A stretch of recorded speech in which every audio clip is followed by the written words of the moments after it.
प्रेम से बोलिए। ऊदो सूदो है गयो सुन गोपिन के बैन,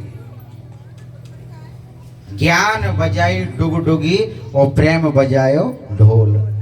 जो ज्ञानी थे ना आज वो सीधे हो गए और भक्ति के रंग में रंग करके आज ठाकुर जी के लिए रो रहे हैं।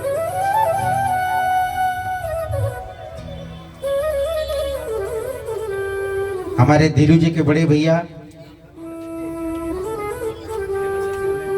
हेमंतर जी, इनके लिए बार बार धन्यवाद।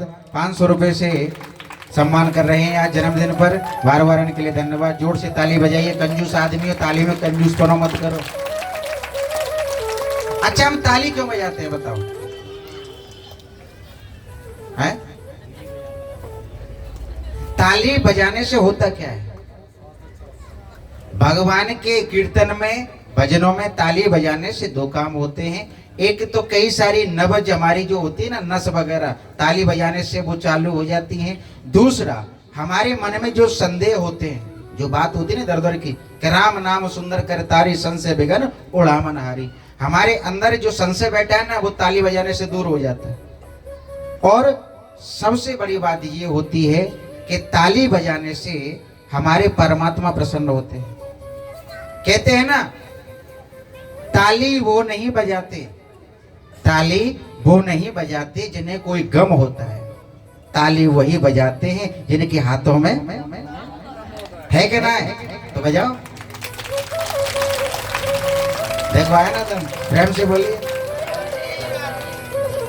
आज उद्धव जी महाराज जो सखियों को ज्ञान देने के लिए गए थे ना, उनका ज्ञान समाप्त हो गया और जाकर के परमात्मा से रोने लगे, आप बहुत बुरे हो, सखियों को छोड़ाए, मैया को छोड़ाए, बाबा को छोड़ाए। तो जो महाभारत में विराट रूप अर्जुन को दर्शन दिए थे ना, वही विराट रूप आज मेरे कन्हैया ने उद्धव जी महाराज को दर्शन दिए। तो सारा ब्रज अपने शरीर में दिखाया, गोपी, ग्वाल, गैया, बछड़ा, 84 कोस का ब्रज भगवान के हृदय में नजर आ रहा है। आज बार बार उद्धव भगवान को प्रणाम करते हैं। बोले वाले कृष्ण लाल की।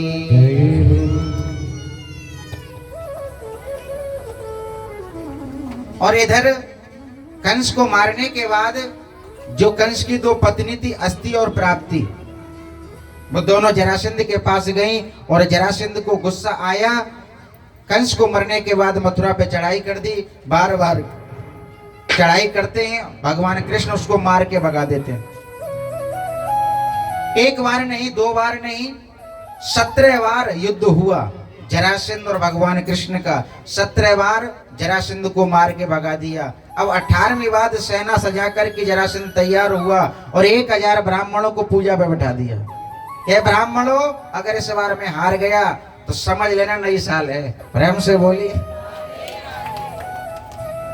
1000 ब्राह्मण बैठे तपस्या कर रहे थे और भगवान से विनती कर रहे थे कि हे परमात्मा, इस बार जरासंध युद्ध में जीत जाए, आप हार जाना। भक्तन को मन भाम तो गाइए, अगर परमात्मा ऐसा नहीं हुआ तो ये दुष्ट हमें मार देगा। तो भगवान 18वीं बार युद्ध करने के लिए आगे आए। एक कालिया यमन नाम का राक्षस था। जरासंध ने इसको भगवान के नजदीक भेजा कि जाओ तुम युद्ध करो। तो भगवान अपना रथ लेकर के पीछे हटने लगे। बलराम जी महाराज बोले, लाला क्या कर रहे हो, पीछे को हट रहे हो? बोले, इस बार युद्ध में हारना है। बोले, कृष्ण कैसी बात कर रहे हो, इस बार युद्ध में अगर हम हार गए तो लोग क्या कहेंगे कि भगवान रण छोड़ के भाग गए थे। बोले, कोई मुझसे माखन चोर कहता है, कोई काला कहता है, कोई कृष्ण कहता है, कोई नटखट कहता है, एक नाम और पड़ जाएगा, रण छोड़। प्रेम से बोलिए। और भगवान ने अपना रथ लेके वहां से भागने लगे। पीछे से ये काले यमन भाग रहा है और भगवान भागते भागते कहां पहुंचे? धौलपुर। धौलपुर की गुफा में महाराज मुचकुंद सोए हुए थे।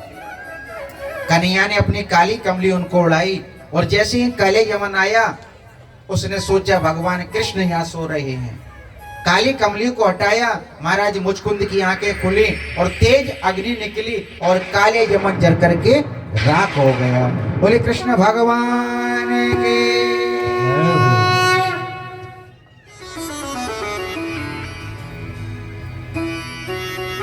क्योंकि महाराज मुचकुंद ने देवताओं के साथ युद्ध किया था,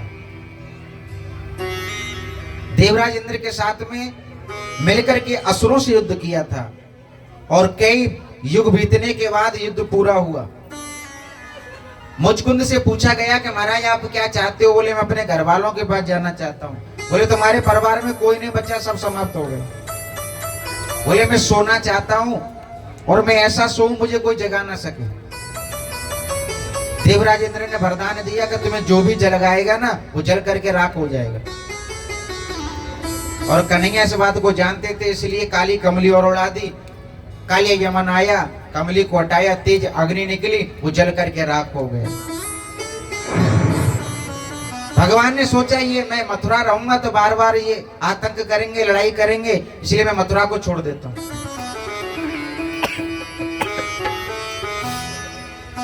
भगवान ने मथुरा को छोड़ करके यादवों को साथ में लिया और समुद्र में पहुंचे। समुद्र के बीच में विश्वकर्मा को बुलाकर के एक सुंदर नगर का निर्माण किया, जिसे द्वारकापुरी कहते हैं। बोले द्वारकाधीश भगवान के। और भगवान द्वारका में रहने लगे। कुछ समय बीत जाने के बाद बलराम जी महाराज का विवाह हुआ। बलराम जी के कितने विवाह हुए?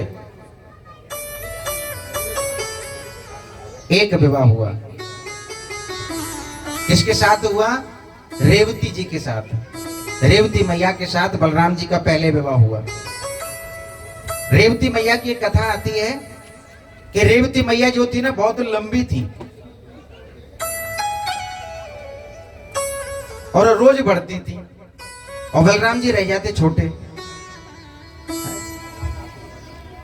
हाँ, तो बलराम जी को एक बार आया गुस्सा और अपना हल लेकर के रेवती मैया के ऊपर रख दिया, वो छोटी हो गई। आप जब भी दाऊद जी दर्शन करने जाओगे ना, दाऊद जी में बलराम जी का मंदिर है और रेवती मैया विराजमान है। तो हमारे रेवती जी छोटी सी हैं और बलराम जी भैया बड़े हैं। प्रेम से बोलिए। अब छोटे भैया को तो ब्याह है गो, छोटे को है गो, बड़े को है गो, बड़े को है गो, और छोटो रह गए। प्रेम से बोलिए।